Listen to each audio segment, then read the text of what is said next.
Hi friends, welcome to Regis cooking Tamil. இன்றைக்கி நம்ம கிச்சனில் என்ன பார்க்க போகிறோம் அப்படின்னா, சூப்பர் டேஸ்ட்டான ஒரு நண்டு கிரேவி தான் செய்ய போகிறோம். இந்த நண்டு கிரேவி வந்து சாப்பிட்ற போது நமக்கு குழம்பு வேண்டாம், ரசம் வேண்டாம், பொரியல் வேண்டாம், எதுவுமே வேண்டாம். நண்டு கூட ஒரு 4 கத்திரிக்காய் போட்டு தான் நம்ம செய்ய போகிறோம். இது செம்ம டேஸ்ட்டாக இருக்கும். இப்போ பார்த்தீங்கன்னா, கடாயில் ஒரு 2 டேபிள் ஸ்பூன் அளவுக்கு எண்ணெய் ஊற்றிருக்கிறேன்.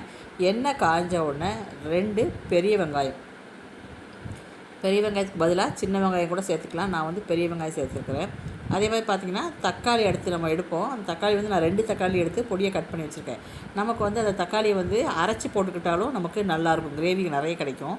நான் வந்து இன்றைக்கி எனக்கு செமி கிரேவியாக போதும், அதனால் தக்காளி வந்து கட் பண்ணி தான் வச்சுருக்கிறேன். இப்போ வெங்காயம் கொஞ்சம் வதங்கின உடனே கொஞ்சம் மிளகாத்தூள் போடுறோம், கொஞ்சம் மஞ்சத்தூள் போட்டிருக்கிறோம்.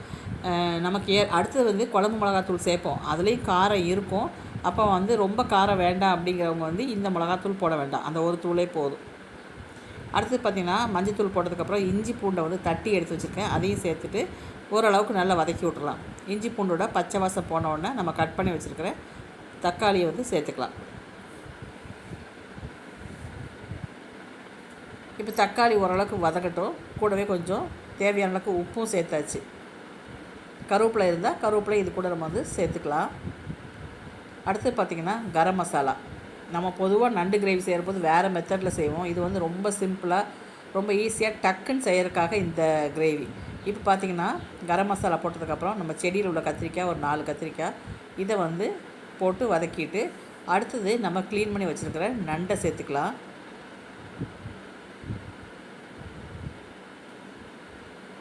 இப்போ நண்டையும் சேர்த்ததுக்கப்புறம் ஒரு 2 வதக்கி விட்டுட்டு, நமக்கு எந்த அளவுக்கு தண்ணி வேணுமோ அந்த அளவுக்கு தண்ணி ஊற்றி நம்ம வந்து வேக வச்சுக்கலாம். நமக்கு குழம்பா வேணும் அப்படின்னா நமக்கு வந்துட்டு தண்ணி ஜாஸ்தி ஊற்றிக்கலாம். இன்றைக்கி வந்து நமக்கு குழம்பு வேண்டாம், அதனால் வந்துட்டு நான் வந்து தண்ணி கம்மியாக தான் ஊற்றுறேன். இப்போ பார்த்திங்கன்னா, 2 டேபிள் ஸ்பூன் அளவுக்கு குழம்பு மிளகாத்தூள் சேர்த்துருக்குறேன். அடுத்தது தண்ணி சேர்த்தாச்சு. இதே குழம்புல வந்து நம்ம கொஞ்சம் தேங்காய் அரைச்சி கடைசியில் ஊற்றுனா, கொஞ்சம் நிறைய பேர் இருக்கிறாங்க அப்படின்னா அது வந்து நண்டு குழம்பாயிரும். இன்றைக்கி வந்து நண்டு செமி கிரேவி தான், சூப்பராக இருக்கும்.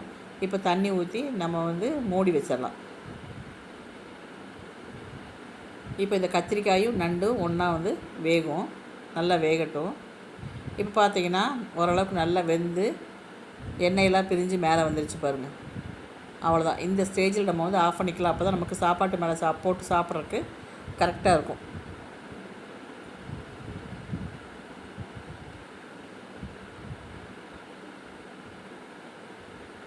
வேறு எதுவுமே நமக்கு வேண்டாம் தொட்டுக்கிறதுக்கு. இந்த ஒரு கிரேவியே நம்ம சாப்பாட்டு மேலே போட்டு சாப்பிட்டுக்கலாம். அதில் இருக்க கத்திரிக்காய் சாப்பிடும்போது செம்ம டேஸ்ட்டாக இருக்கும்.